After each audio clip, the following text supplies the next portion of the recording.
నమస్తే. Welcome to Ujjal TV. ఇవాళ మనతోటి తెలంగాణ ఉద్యమ నాయకులు, మాజీ మార్కెట్ కమిటీ చైర్మన్ అందే సుభాష్ గారు సిరిసిల్ల నుంచి ఉన్నారు. వారితో మాట్లాడి కేటీఆర్ గారిని అరెస్ట్ చేసే అవకాశం ఉందా? నిన్నగాక మొన్న ఏసీబీ విచారణ ఎదుర్కొన్నారు. అలాగే నేడు ఈడీ విచారణ ఎదుర్కొంటున్నారు. ఎటు చూసినా రాష్ట్రంలో అరెస్టుల పర్వం నడుస్తుంది కాబట్టి ఇప్పుడు కేటీఆర్ కూడా అరెస్ట్ అయ్యే అవకాశం ఏమైనా ఉందా? ఒకసారి వారి మాటలు తెలిసిన ప్రయత్నం చేద్దాం. సార్ నమస్తే అండి. నమస్కారం అండి. నమస్కారం సార్, రాష్ట్రంలో ఎటు చూసిన అరెస్టుల పర్వం నడుస్తుంది. ఇప్పుడు కేటీఆర్ గారిని టార్గెట్ చేసినట్టుగా కనిపిస్తుంది. ఏసీబీ విచారణ అయిన వెంటనే మళ్ళీ ఏదో సంక్రాంతి పండుగ గ్యాప్ ఇచ్చినట్టు కనిపిస్తుంది. దీని తర్వాత వెంటనే 16వ తారీఖు వచ్చిందో లేదో ఈడీ విచారణ. అసలు ఎలా చూస్తున్నారు సార్ ఈ విచారణలు, ఈ కేసుల పర్వాన్ని ఎలా చూస్తున్నారు?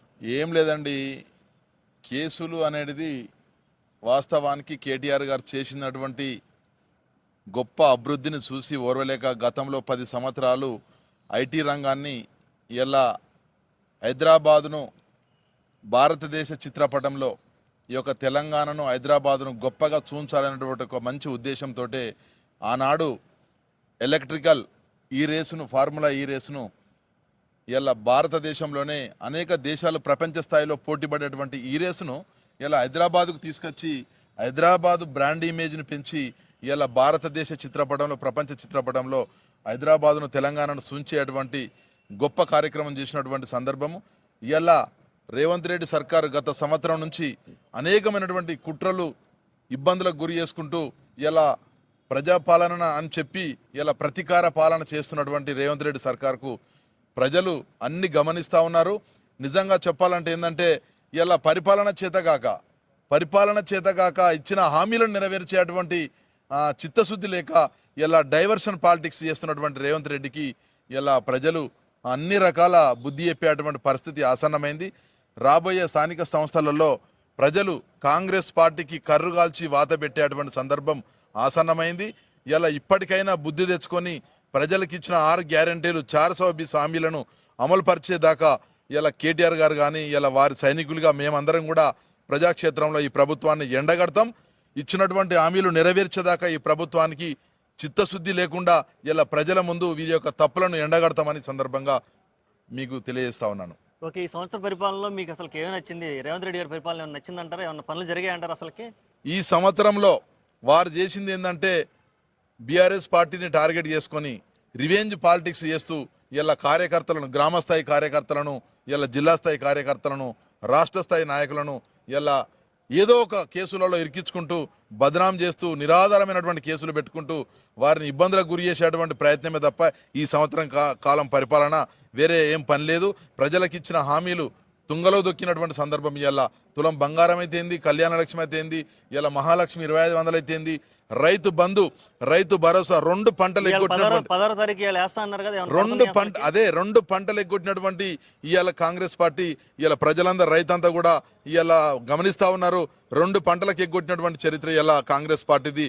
ఆనాడు తెలంగాణ రాష్ట్రం సాధించినటువంటి తొలి ముఖ్యమంత్రి వర్యులు కేసీఆర్ గారి నాయకత్వంలో ఇలా రైతాంగానికి భారతదేశంలోనే పెద్దపీట వేసినటువంటి సందర్భం మనం అందరం కూడా గమనించినాం. రాష్ట్ర ప్రజలందరూ కూడా గమనించారు.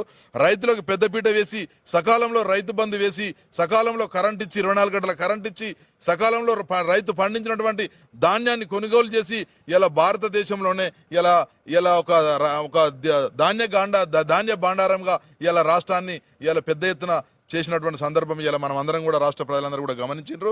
ఇలా ఈ కాంగ్రెస్ ప్రభుత్వం, ఈ దిక్కుమాలిన ప్రభుత్వం, ఈ దుర్మార్గుడు వచ్చిన నాటి నుంచి ఇలా రైతులను పాతాళ లోకానికి దొక్కి రైతు కన్నీరు పెట్టుకున్నటువంటి పరిస్థితి దాపురించింది ఈ కాంగ్రెస్ ప్రభుత్వంలో. ఓకే, పార్టీ ఆఫీసుల మీద దాడి జరుగుతుంది, ఒకవైపు ఎమ్మెల్యేలను అరెస్ట్ చేస్తున్నారు. ఇవన్నీ ఎలా చూస్తారంటారు? ఈ దాడుల్ని, కౌశిక్ రెడ్డి గారిని అరెస్టుల్ని, వీటిని ఎలా ఖండిస్తారు? ఇలా మీడియా కానీ ఇలా రాష్ట్ర ప్రజలందరూ కూడా గమనించాలి.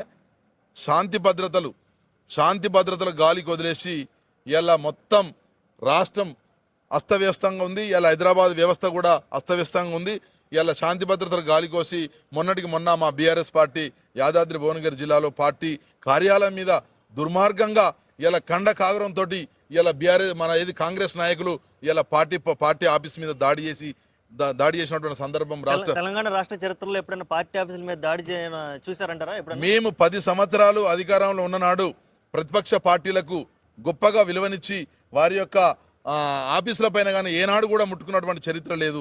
ఇలా కాంగ్రెస్ ప్రభుత్వం వచ్చిన నాటి నుంచి దుర్మార్గంగా దాడులు చేస్తూ ఈ హైదరాబాద్ శాంతి భద్రతలను దెబ్బతీసే విధంగా, హైదరాబాద్ బ్రాండ్ ఇమేజ్ దెబ్బతీసే విధంగా నిన్నటికి నిన్న టీవీలలో చూసినాము. తుపాకులు దొరికే పరిస్థితి ఇలా ఈ హైదరాబాద్లో కనబడ్డటువంటి పరిస్థితి.